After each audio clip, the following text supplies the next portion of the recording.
La plupart des problèmes que nous rencontrons lorsque nous souhaitons promouvoir nos produits et nos services en interagissant la plupart des fois avec des prestataires qui doivent effectuer pour nous des travaux de marketing, de communication et de vente, c'est le fait que nous ne comprenons pas nous-mêmes la signification de ces différentes notions.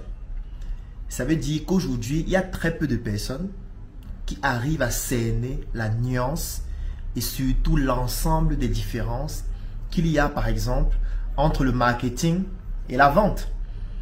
Il y a beaucoup de personnes qui contactent des prestataires et leur disent vraiment j'ai mon produit que je vends, j'ai mon service dont je souhaite faire la promotion et en réalité ces prestataires font principalement du marketing et parfois eux-mêmes ces prestataires ne savent pas que c'est principalement du marketing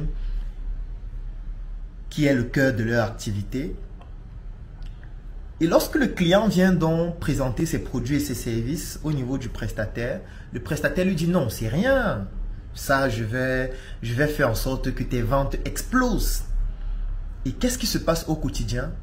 Le prestataire se concentre à faire du marketing, mais au final, cela ne se traduit pas forcément par des ventes qui augmentent. Ce n'est pas parce que vous faites du marketing que vous allez forcément vendre. Il y a une différence fondamentale entre le marketing et la vente. Et c'est très important de pouvoir comprendre ça parce que sinon vous allez avoir des problèmes. Vous allez vous retrouver avec des personnes qui vous disent « je vais faire du marketing pour toi » alors que vous êtes en train de comprendre « mon chiffre d'affaires va augmenter ». Ce n'est pas forcément la même chose. Faire du marketing ne signifie pas forcément que votre chiffre d'affaires va augmenter. Alors, je vais prendre un cas de figure, ou plutôt un exemple. Vous arrivez dans un snack bar. Vous vous asseyez. Dès que vous vous asseyez, la serveuse se rapproche de vous et elle vous demande « Monsieur, qu'est-ce que je peux faire pour vous ?» Ou alors « Madame, qu'est-ce que je peux vous servir ?» Et vous lui dites « Je voudrais une bonne caddie bien glacée. J'espère que c'est bien tapé. Je ne veux pas les histoires qui sont un genre. Là. » Elle vous dit « D'accord, je vous apporte combien de bouteilles ?» Vous dites « Ok, une seule. » Elle s'en va prendre une caddie glacée et elle vient vous donner. Vous buvez. Dès que vous finissez de boire une bière, vous la contactez, vous lui dites une deuxième. Elle vient avec une deuxième bière, une troisième bière. Vous buvez. Ensuite, vous rentrez chez vous.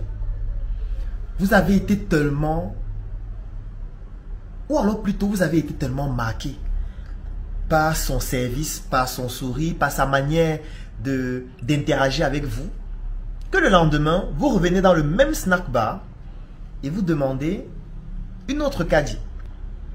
C'est comme ça que régulièrement, vous vous retrouvez en train de venir dans ce même snack bar parce que le service est fait d'une certaine façon. Parce que quand vous revenez le lendemain, on vous appelle par votre prénom. Parce que vous vous rendez compte qu'il y a une certaine personnalisation. On a créé une relation avec vous. Et surtout, on vous a offert une expérience client optimale au départ et à chaque fois, ce qui vous pousse à être satisfait par rapport aux prestations. Alors, à ce niveau, vous allez me poser la question, c'est donc quoi le marketing et c'est donc quoi la vente?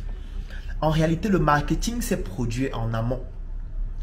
Le marketing, c'est cela qui a poussé la personne à venir dans le snack et a dit, je veux boire une caddie bière. Pourquoi est-ce que la personne n'a pas demandé un autre produit? Pourquoi est-ce que la personne n'a pas demandé à consommer une autre bière? Pourquoi caddie bière? Quels sont les mécanismes en amont qui poussent la personne à dire, c'est caddie bière que je veux? Ça, c'est le marketing. Sauf que le marketing qui a poussé la personne à consommer la caddie bière peut avoir été fait 5 ans avant. 3 ans avant, 6 mois avant. Ça veut dire on peut mener une action marketing aujourd'hui. Des personnes comprennent l'action marketing, mais les personnes passent à l'acte d'achat qui va générer donc un chiffre d'affaires et des ventes 6 mois après. Et c'est là où il faut faire la nuance. C'est-à-dire le marketing, ce sont les stratégies et ce sont toutes les astuces et les outils qu'on va utiliser qui peuvent être en ligne ou alors qui peuvent être opérationnels sur le terrain, qui vont permettre de faire connaître un produit, qui vont permettre de donner une certaine valeur à un produit, de permettre aux gens de comprendre que ce produit leur permet d'atteindre un certain objectif. Mais ça ne les pousse pas forcément à acheter maintenant parce que l'acte d'achat va se produire au snack bar. Avec cette dame qui doit d'abord offrir une belle expérience client à celui qui vient et surtout avec la relation qu'il faut créer avec le client pour permettre à ce que la relation se crée et permette de pouvoir générer des ventes de manière efficace. Désormais, sachez la différence qu'il y a entre le marketing et la vente et plus globalement tous les métiers qui tournent autour de la communication, du marketing et de la vente pour mieux interagir avec vos clients et surtout avec vos prestataires ou vous-même mieux comprendre ce que vous êtes en train de pratiquer au quotidien. À la prochaine.